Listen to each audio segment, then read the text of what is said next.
छत्तीसगढ़ में पिछले एक दशक से ज़्यादा समय से चल रहा है एक मामला खासा चर्चाओं में है। सिर्फ देश में नहीं, विदेशों में भी और पर्यावरण प्रेमियों के बीच में खास तौर पर।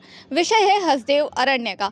हसदेव अरण्य में क्या हो रहा है, क्यों हो रहा है, कैसे हो रहा है? बिजली उत्पादन के लिए इतनी सारी चीज़ें, कोयला के उपभोग के लिए इतनी सारी चीज़ें कि हज़ारों और लाखों परिवारों को वहाँ से शिफ्ट किया जा रहा है। जंगल है, लेमरू रिजॉर्ट है जो हाथियों के लिए एक उनका घर माना जाता है। मध्य भारत के लिए, चाहे वो झारखंड, छत्तीसगढ़, मध्य प्रदेश की बात कर ले तो हाथियों के आवागमन का क्षेत्र है। तो बायोडाइवर्सिटी से लेके ह्यूमन एंगल तक तमाम चीज़ें इन सारी ये इस मुद्दे पर इन्वॉल्व है। 10 साल से ज़्यादा हो गया इस विषय पर लड़ाई लड़ते हुए। इस वक्त हमारे साथ आलोक शुक्ला जी हैं। बहुत बहुत स्वागत है सर आपका। बहुत शुक्रिया सर। इंटरनेशनली आपको इस विषय पर गोल्डन मैन का अवार्ड भी मिल चुका है। 10 साल से लगातार आप संघर्ष कर रहे हैं, तो आपसे जानना चाहेंगे कि ये हसदेव अरण्य का जो पूरा मसला है, जो लड़ाई हो रही है सरकार की, लोगों की, कंपनी की, ये क्या है पूरा विषय?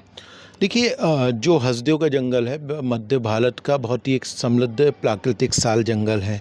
लगभग 1868 वर्ग किलोमीटर क्षेत्र में ये फैला हुआ है और छत्तीसगढ़ की जो जीवनदायिनी नदी है हसदेव नदी, उस नदी का ये महत्वपूर्ण कैचमेंट का जंगल है। हसदेव नदी जिस पर बना मिनी माता बांगो बांध है, जिससे जांजगीर जिले की लगभग 4 से 5 लाख हेक्टेयर ज़मीन सिंचित होती है मिनी माता बांगो बांध से। ये जो जंगल है, वहाँ रहने वाले आदिवासी हैं, उनकी आजीविका और अस्तित्व एक तरीके से इस पूरे जंगल पे है। लगभग 60% इनकम इस जंगलों से आती है। जैव विविधता से परिपूर्ण ये वन इलाका है और सबसे महत्वपूर्ण ये कि कई महत्वपूर्ण वन्य प्राणियों का ये रहवास है। अब कैसे पहचान बदलती है कि यदि किसी भी ज़मीन के नीचे कोई खनिज संपदा निकलती है तो उसकी पहचान बदल जाती है। तो जो पूरा हसदेव का जंगल है वो हसदेव अलन कोल फील्ड है, क्योंकि लगभग 5500 मिलियन टन कोयला डिपॉजिट है और 23 कोल ब्लॉक यहाँ पे आवंटित हैं। ये जो 23 कोल ब्लॉक हैं, इन 23 कोल ब्लॉकों में खनन करने की लगातार कोशिश 2007-8 से जारी है।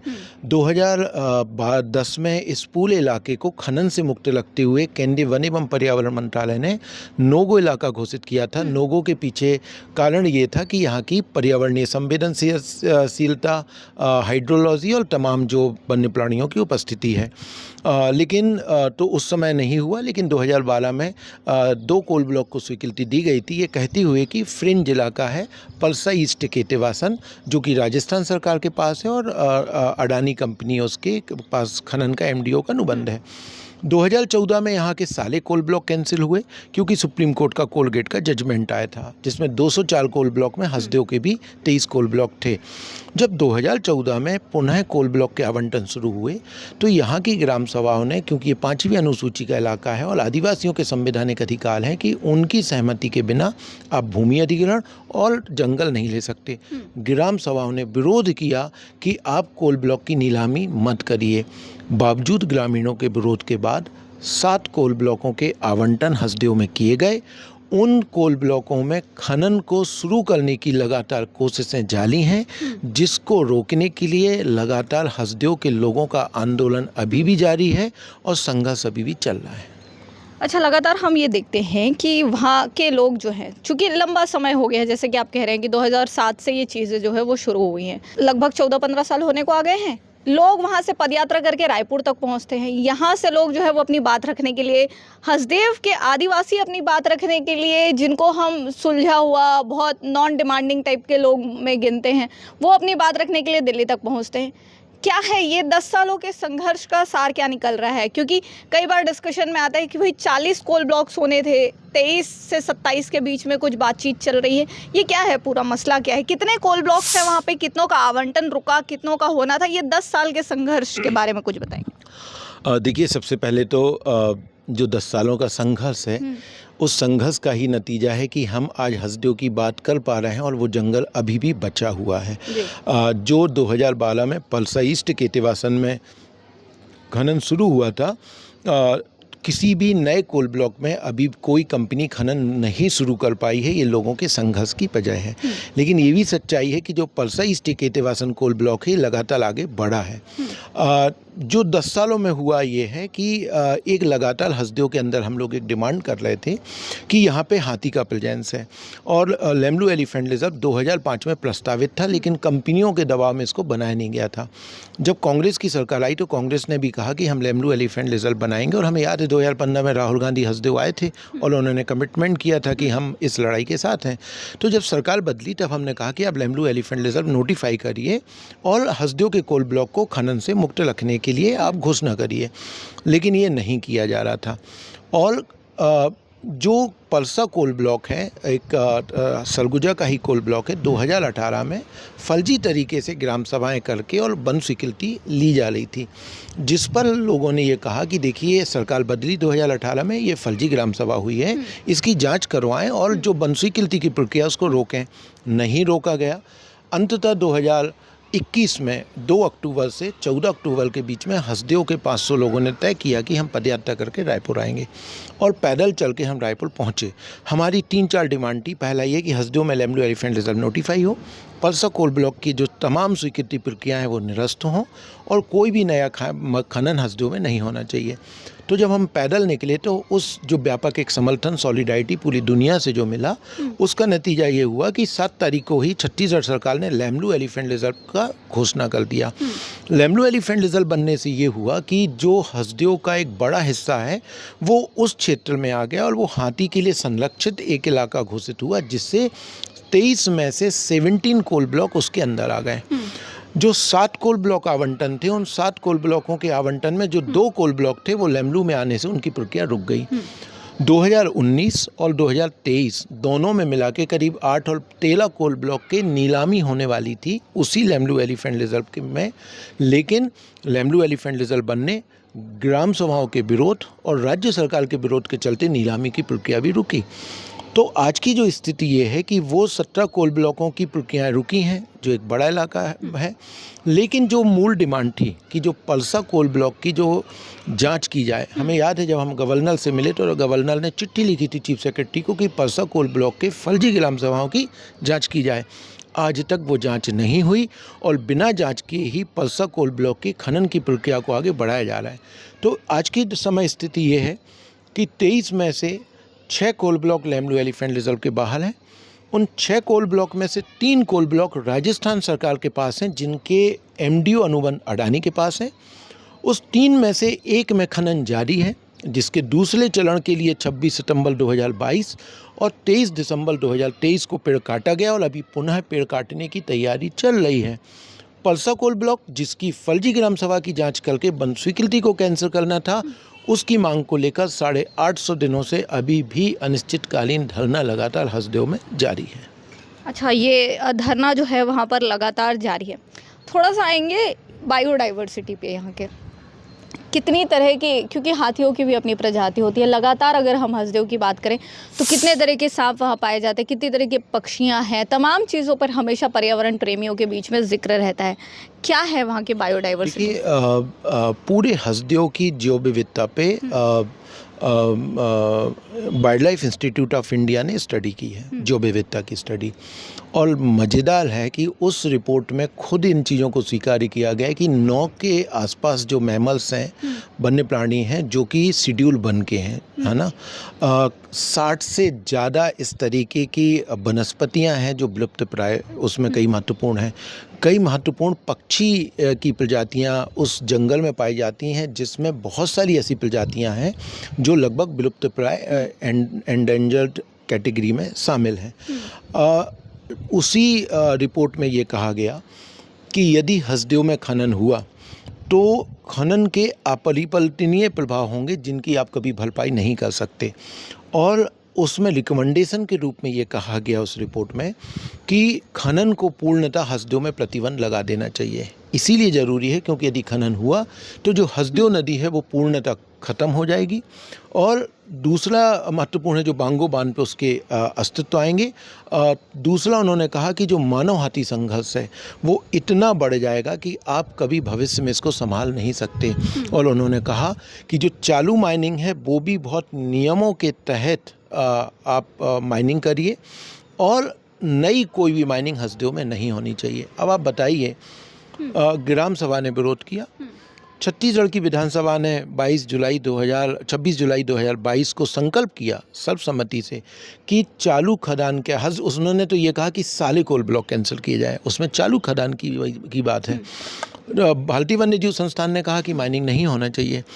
तो संवैधानिक विधानसभा और भारतीय वन्यजीव संस्थान की रिपोर्ट के बाद भी यदि हसदेव की खदानें निरस्त ना किया जाए तो सवाल इससे बड़ा बहुत साफ है कि एक कॉरपोरेट के लूट और मुनाफे की जिद के चलते आप तमाम संविधान, नियम, पर्यावरण और लोगों की चिंताओं को दरकिनार करके खनन की गतिविधियों को आगे बढ़ाने की कोशिश कर रहे हैं। अच्छा आलोक जी, बड़ा दिलचस्प बात ये भी हो जाता है इस पूरे उस पे, क्योंकि हम भी देख रहे हैं छत्तीसगढ़ में ही है लंबे समय से, तो ये देखने में आता है कि कोयला किसी और का चाहिए, किसी और को छत्तीसगढ़ का कोयला है, चाहिए राजस्थान को, लेकिन पूरा जो मामला है ये अडानी के सर पे फोड़ा जा रहा है।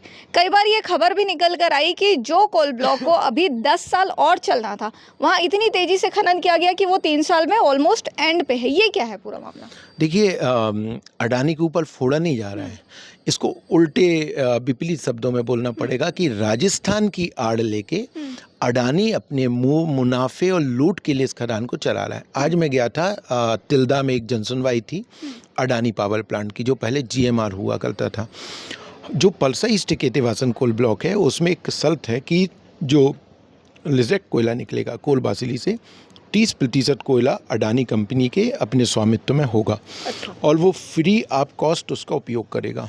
वो 30% कोयला लिजेक्ट के रूप में अडानी के अपने तिल्दा के पावर प्लांट में आता है और उस फ्री के कोयले से बिजली बनती है और वो मुनाफे पे बेची जाती है। जिस लिजेक्ट कोयले से अडानी का पावर प्लांट चलता है उस कोयले से राजस्थान के पावर प्लांट क्यों नहीं चलते? और सवाल ये है कि ये सिर्फ 30% नहीं है, ये 50% कोयला जो है अडानी के पावर प्लांटों में जा रहा है। और इसका नतीजा ये हुआ कि जो फर्स्ट फेज़ पलसा ईस्ट केतेवासन की थी, जो 15 सालों तक 600 लगभग 670 के आसपास हेक्टेयर से जो कोयला निकलना था 150 मिलियन टन, 2013 में खनन शुरू हुआ, 2028 तक ये फेज़ चलना था, उसके बाद सेकंड फेज़ में आना था। 2019 में कंपनी ने बोल दिया कि हमने 90 मिलियन टन कोयला निकाला और बाकी कोयला जो है यहाँ ख़त्म हो गया। कहाँ गया ये कोयला? जब आपने माइनिंग प्लान कंपनी ने बनाया, माइनिंग प्लान कोल मिनिस्ट्री से अप्रूव हुआ, उसमें एक पूरे कोयले की साइंटिफिक डिटेलिंग के साथ जो है वो आपने माइनिंग प्लान बनाया था। यदि कोयला गया तो कोयला कौन खा गया? कहीं ना कहीं कोयला चोरी हुआ। इस पर राज्य सरकार भी चुप है, राजस्थान भी चुप है और केंद्र भी चुप है, क्योंकि तीनों इसमें भागीदार हैं और इसका सबसे बड़ा मुनाफा अडानी के पास है।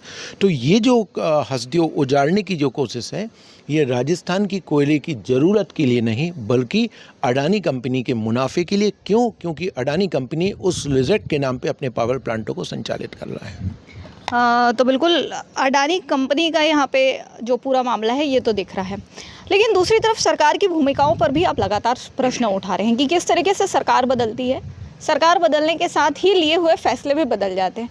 कितने ऐसे टर्निंग पॉइंट अभी तक आ चुके हैं हसदेव में? क्योंकि आप शायद याद कर रहे हैं 2015 में राहुल गांधी के हसदेव आने को, 2014 में सरकार बदल चुकी है, बीजेपी की आ चुकी है, 2015 में यहाँ पर राहुल गांधी आते हैं, 2018 में फिर चुनाव होता है और कांग्रेस की सरकार प्रदेश में बनती है। ये क्या ऐसी स्थितियाँ रहती होंगी आपके हिसाब से कि सरकार बदलती है और फैसले लिए हुए फैसले जो संवैधानिक पत्रों पर भी आ चुके हैं, जिसका नोटिस आ चुका है, जो सरकारी दस्तावेज बन चुके हैं, उसको भी बदल दिया जाता है?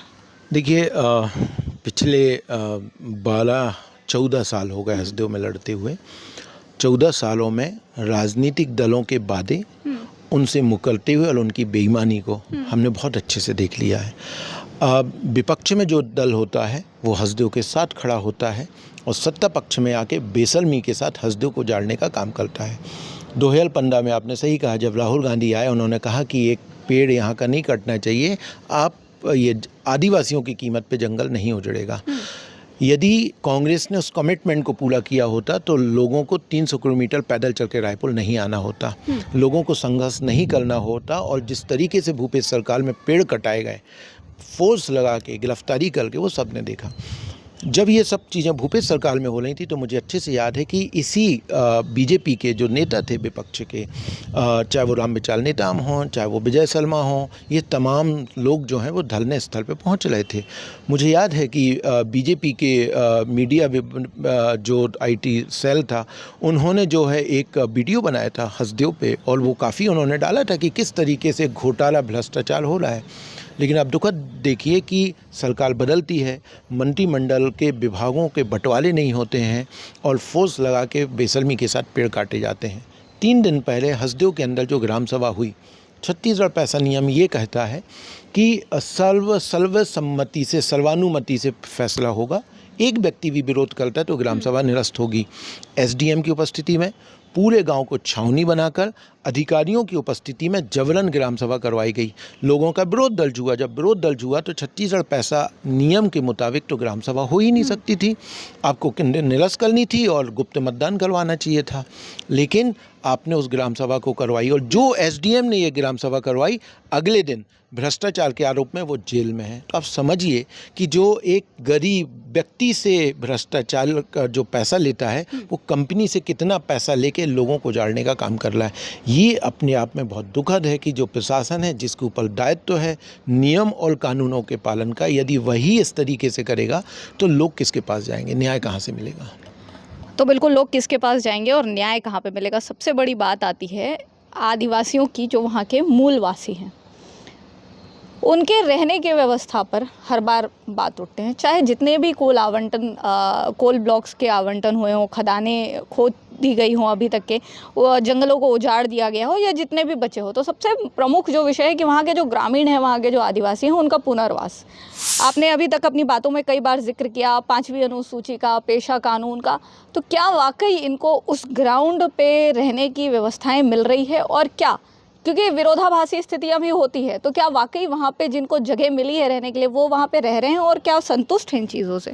मैं उसके पहले 2 बात कह देता हूँ कि मुझे ऐसा लगता है कि छत्तीसगढ़ के अंदर चाहे डैम, खनन, किसी भी परियोजना से जो गांव विस्थापित हुए हैं, सरकार एक गांव ऐसा बता दे जिसको वो माने कि आदर्श पुनर्वास है।